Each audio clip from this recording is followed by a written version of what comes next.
राधा स्वामी जी। आज के सत्संग की वाणी संत तुलसी साहिब जी की है। सत्संग के वचन, शब्द शब्द पौड़ी पे चढ़कर पहुंचो सचखंड सतनाम।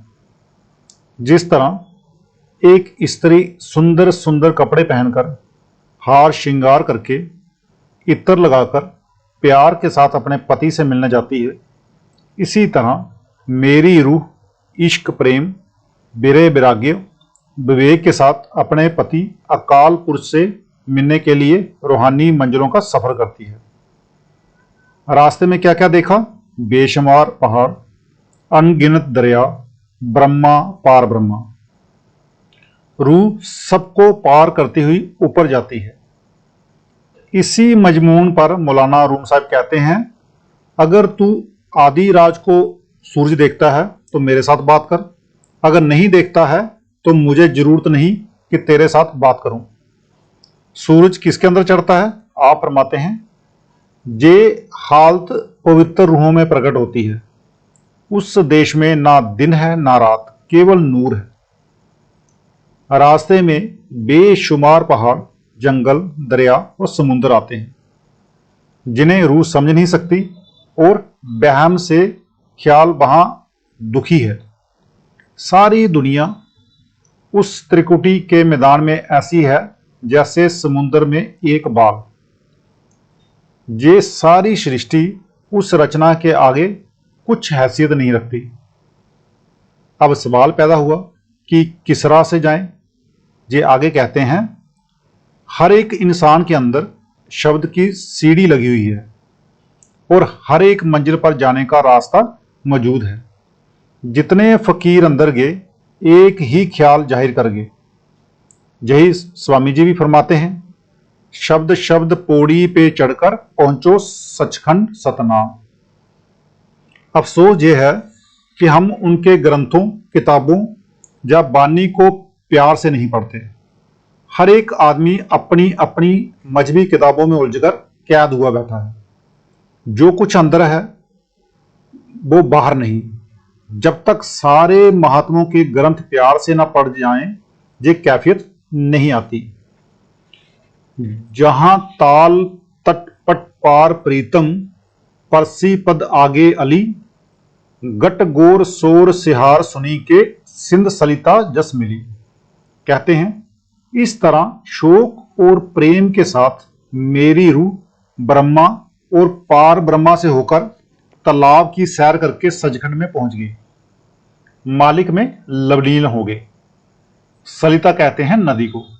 जिस तरह नदी जंगलों, पहाड़ों, मैदानों को चीरती हुई समुद्र की गोद में जाकर आराम करती है, इसी तरह मेरी रूह भी उस मालिक की गोद में जाकर आराम करती है। जब ठाठ गाट बेराट कीना, मीन जल कंबला कली, अली अंश सिंध सिहार अपना, खलक लखी सुपना शली। फरमाते हैं, जब तक मेरी रूह त्रिलोकी में थी, यानी ब्रह्मा पार ब्रह्मा तक गई थी, मैं समझता था कि विराट ही सब कुछ है। जो कुछ है सो यही है, इससे परे और कुछ नहीं।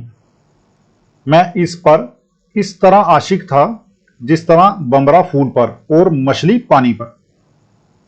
अब जब रूह ने सचखंड का समुद्र देखा तो पता लगा कि ये सारा संसार सपना है, यानी इसे नाश हो जाना है। मगर ये समझ दुर्दाम पहुंच कर आई। गुरु नानक साहिब, तुलसी साहिब, शम्स तबरेज और कई महात्मा यही कहते चले गए, अस सार पार समारी सूरती, समझी जग जुग जुग जली, गुरु ज्ञान ध्यान प्रमाण पद बिन, बटकी तुलसी वो मिली। जब मैं उस कुल माली के देश में पहुंच गया, तब मुझे पता लगा कि ये शरीर काम क्रोध के हाथों जलता चला आया है और जलता चला जाता है। जब तक हम इस देश में हैं कोई शांति नहीं। अली अदरदार निहार निजके, निकरी शिखर चढ़ावी, जहम गगन गंगा सूरती जमुना, जतन दहार बहावी। अली कहते हैं सखी को यानी रूह को।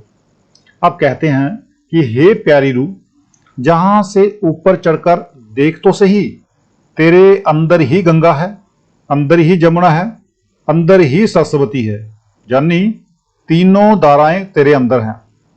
जहां इनका संगम होता है और जिसे प्रयाग कहते हैं, वह भी तेरे अंदर है। वह पार ब्रह्मा का देश है, वहां अमृतसर है। जहम पदम प्रेम प्रयाग सुरसरी, दुर्गुरी गति गावही, जहम संत आस बिलास बेनी, बिमल अजब अनावही। ये वह तीर्थ है जहां नहाने से जन्मों जन्मों के पाप दूर हो जाते हैं। उस त्रिवेणी के आसपास उन संतों की मंडलियां हैं जो कमाई करके ऊपर गए हैं। कृत कुमति काग सुबाग कलिमल, कर्म दोई बहा बही। अब वहां हमारे कोवे जैसी गति है। कोवे की खुराक क्या है? बिष्टा। बेटे बेटियों की मोहब्बत और अन्य विषय विकार ये बिष्टा है। कहते हैं जब उस तीर्थ में जाकर नहाओगे तुम्हारी हंस गति हो जाएगी। हंस की खुराक क्या है? मोती। फिर जितने अच्छे बुरे कर्म हैं सारे नाश हो जाएंगे, जितने विषय विकार हैं सभी दूर हो जाएंगे। फिर इसे ना कोई कर्म रोकता है और ना कोई और ताकत। कहते हैं कि ये सारा सामान परमात्मा ने हर एक आदमी के अंदर रखा हुआ है। आगे निकालना ना निकालना इसका अपना काम है। ये हेरी हर्ष निहारी घर को, पार हंस कहा वही। अब उसी मजमून को दोहराते हुए कहते हैं कि जहां कोवे की गति है और वहां पहुंचकर इसकी हंस की गति हो जाएगी।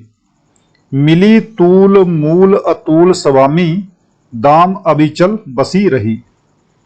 अब रूह सतलोक सतनाम के देश में पहुंच गई। ओम तक सृष्टि प्रलय में ढह जाती है और सोहम तक महाप्रलय में गिर जाती है। मगर वह देश लफानी यानी कि अविनाशी है, वहां ना तो प्रलय आती है और ना ही महाप्रलय। अली आदि अंत बिचारी पद को, तुलसी तब पिब की बेई। कहते हैं रूह वहीं चली गई जहां से आई थी। वहां जाकर रूह सुहागिन होती है, यानी वहां जाकर रूह और मालिक एक हो जाते हैं। ये संतों का मत है, बस इतना ही काफी है। आज का सत्संग इतना ही। मिलते हैं कल के सत्संग में। राधा स्वामी जी।